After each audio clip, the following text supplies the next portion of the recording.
I talked about my first vision where I changed my life. Well, it's connected to the vision that I and many others share today. I have been working the last 30 years connecting myself to other indigenous elders around the world. And so I had been a messenger for them much of my life. And I decided that we should have a gathering, if it's meant to be, of these elders from around the world. And we're going to have it in Kauai, Hawaii, November 1 through 4 of 2017.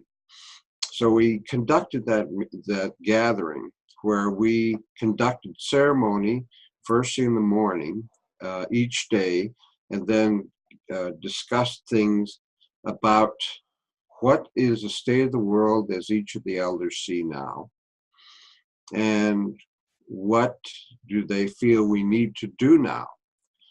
And what we saw is that is what the elders call looking in the wrong direction for answers. And it's caused by this consciousness that is centered in the mind and not guided by the heart. And so what we've created as a result of this consciousness, this dysfunctional consciousness, is concentration and piecemealing out all the kinds of things that we're focused on in the world, all the injustices, the violation of women, the violation of Native American or Native cultures, violation of Mother Earth. All of these things that are feminine in nature are going to be violated, and that's what's happened, and that's what we're in now. And so we have violence, we have wars, we have social injustices, we've got the refugees that are growing in their size, the people that are starving around the world, the environmental issues that we're facing. We've got good people with good hearts focused on these issues. And the elders say, we're looking in the wrong place. Now, it's not to say that the people who are doing this aren't good-hearted. They are. But they're asking themselves the wrong question. The elders say, what is the core reason for all of these issues around the world? And the core reason they maintain is separation from heart. Before, the Yupik elders in Alaska here say that they call this a reverse society or the inside out society, where we reverse all the laws for living. All the laws for living. So now the mind tells the heart what to do instead of the heart telling the mind what to do. We used to honor the mystery of death, and now we honor the mystery of life. The reversals are quite amazing. And they say, what are you choosing to focus on? Are you choosing to focus on that which you're reacting to, or that which you're moving towards? Because what you choose to focus on becomes a reality. And so if we're choosing to focus on reacting to issues around the world, if we put our spiritual, emotional, physical energies in that, we will help those things that we are struggling against.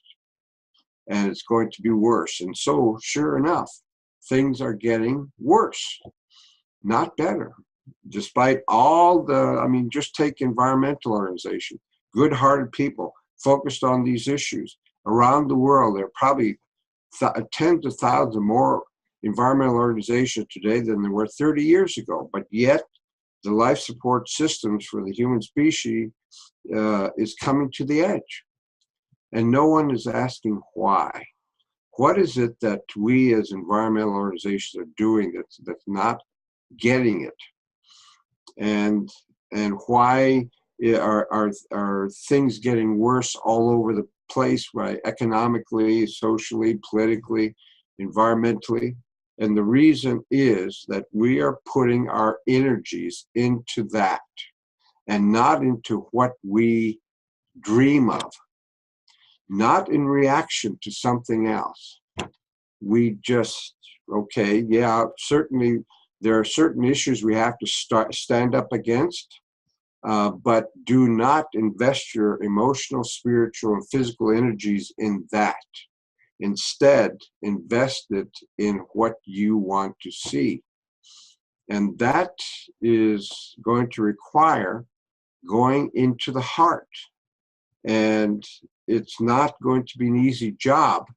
The heart always tells you what you need to know, and it's always correct for you. And there's no formula. And it's not going to, the world's issues are not going to be solved through logic. I call it transrational. This transrational is solving through what your heart tells you you should do. And then you have to have the courage to follow what your heart tells you to do. Because it may, I mean, when I did it, people thought I was crazy giving up this patriarchal career. And I had to ignore that and keep steady on what I was feeling. And this is what it's going to take. And the elders say that they have to, we have to, as a human race, get present in the moment. Be present now. And the time began, we invented time. Time began when we slipped out of the present moment due to anger, shame, remorse, anger, rage, jealousy, all these kinds of things that keep us in the past, or projection of fear into the future, every place except now. And these, the change in consciousness is, you know, it's got to be getting into the now and in the heart, and have the courage to follow what your heart is telling you to do. And they say we don't have too much time left. We've got to do this. Life is so simple. It's so simple. The answers are right there for you to grasp. It's like those answers, they're right there. We need to grasp them. And I'm really honored to be with my young boy. I call him my boy. Very honored for him to have that spirit he has, because he's connecting his mind, his spirit, his body, and his emotion, and his spirit is around him. We need to have a future to work for them and for that little baby. It's no longer about us.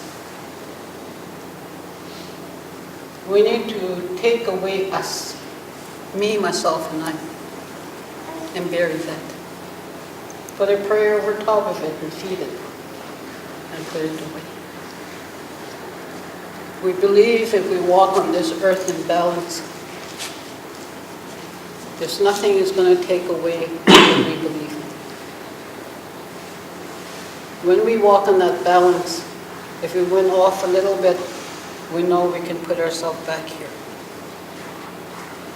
When you live that way, you live with answers all your life, and you live in that circle.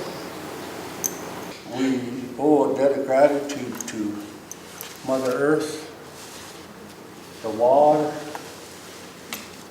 We owe a debt of gratitude to each other to learn how to get along.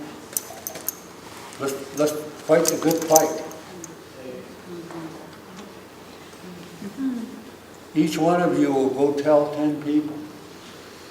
Them 10 people will tell 100 people.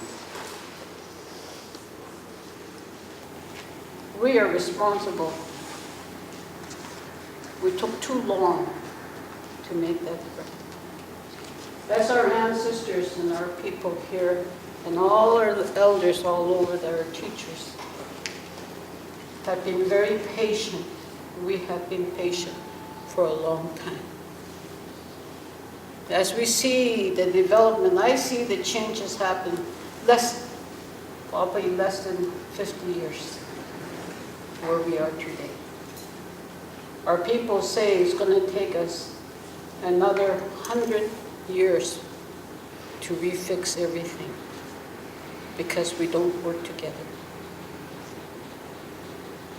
Let's not wait that long because Mother Earth will be gone. Let's do it for our children and grandchildren. Let's do it for the sake of our children, my little grandchild there, and for him, and for all the young people. Life is so simple. Life is how it is to be, is how we work with it. Live in a humble life. So I want to thank you so much for listening. It's not my story. It's my people's story all over around the world. We want our brothers and sisters to wake up. The time is now to do that. If we have only 10 years, we're going to have to work now. So I want to give my love to each one of you. And be happy. Because laughter for Mother Earth, the water, and the animals, and for us is going to heal us with laughter. You see that story about those two old people? Think about it. Every time you want to laugh, think about that story. That's why I shared it with you. And spread it around. Spread it around. Because those moments of courage that when you're by yourself,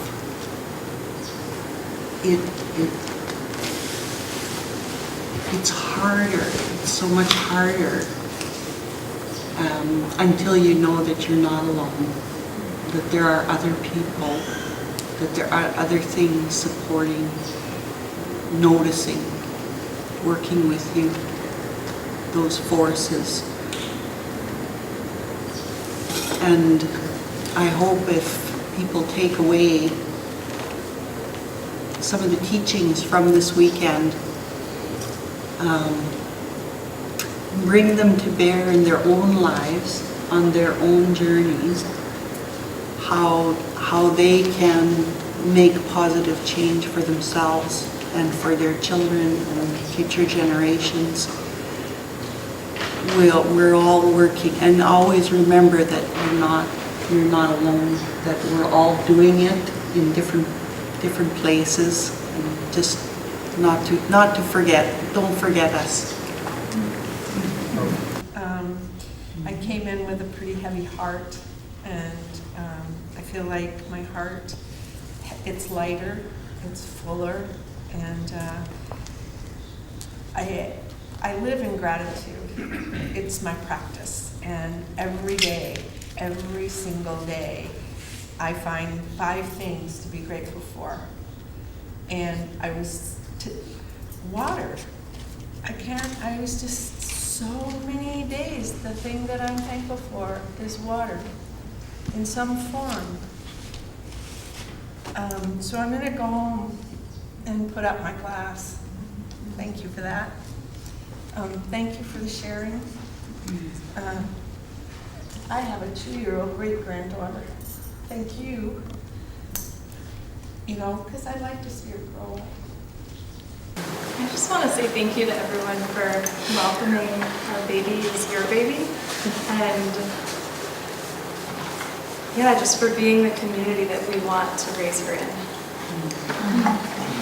So I say to you for the future, you gotta really plan. Don't go fast in your planning. Slow down. Today, when we're planning, we're rushing. What for? When you're rushing like that, you're missing so many things that's supposed to be in place. Take your time. As long as the Mother, the Creator knows that you're doing something about starting to heal Mother Earth, He will slow down the time. So you have time to fix, to make it better. Like my brother said yesterday, we have 10 years left. The Creator God can slow that down. As long as He knows that everybody's working around the world to make changes. If He doesn't hear you changing it and helping with it, and you're delaying, He will make Mother Earth worse. It's up to us. That's why He gave us the brain and the heart, to help Mother Earth to be the keepers of all living things. We've got to be responsible for that. Don't make any excuse not to go that far, but do the best planning you can together as one people, and do not put things in there that's going to stop you from developing. When you sit down together, everybody got to speak of that change. Don't look at each other and say, well, that's not right. This is not right. This is not right. You cannot do that and make that decision on your own. You work together as one people to make that change. If you don't understand, help each other to make that understanding. Be patient. Don't argue. Don't put things in there that's not right. Use your mind and your spirit to make that change.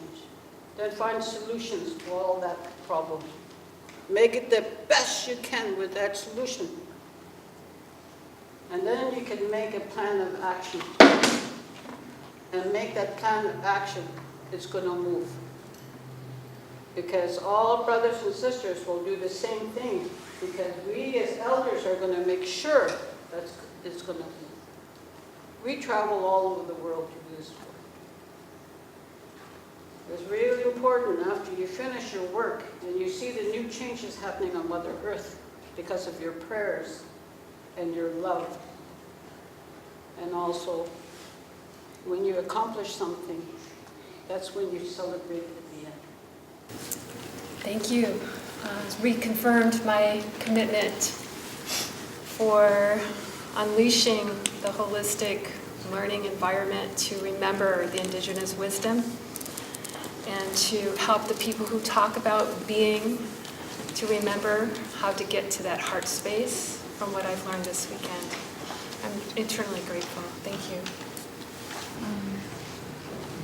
I've looked back to my grandmothers, to my grandfathers, and found people from places that are called England, Germany, Finland, Sweden, Ireland, and quite likely Delaware from 1600.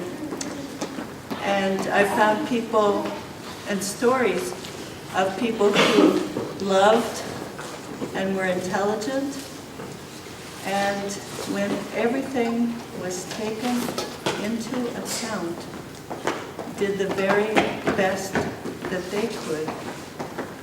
And I stand on their shoulders and want to move forward from their strengths and in community with all of your strength and intelligence and love. Thank you. I'm humbled to hear your stories and your experiences. Grateful for your teachings that you shared and bringing it to my heart so that with the urgency of the moment, I go forward with great patience each day and with the acknowledging the suffering that is all around me, also to go forward with a lightness of being and a joy as I try and take what I've learned here out and bring the indigenous knowledge and indigenous pathways back into mainstream. I know these people, relatives, and I know my brothers and sisters here. They speak to you. They've told you a lot of stories. And they've shared not just their stories, but they've shared a piece of themselves. I want to remind you that they're not just stories, and they're not just parts of themselves. And that I hope you all walk away to be inspired, not to just know how to repeat a story, but to make your own story of the right thing, your own story of to what do the right things. These wisdoms are guidances. They guide you into what to do. And that's what all these people have done. This is not the first time I've seen them speak. It's not the first place I've seen them. It's their life that they do this. This is the way they live.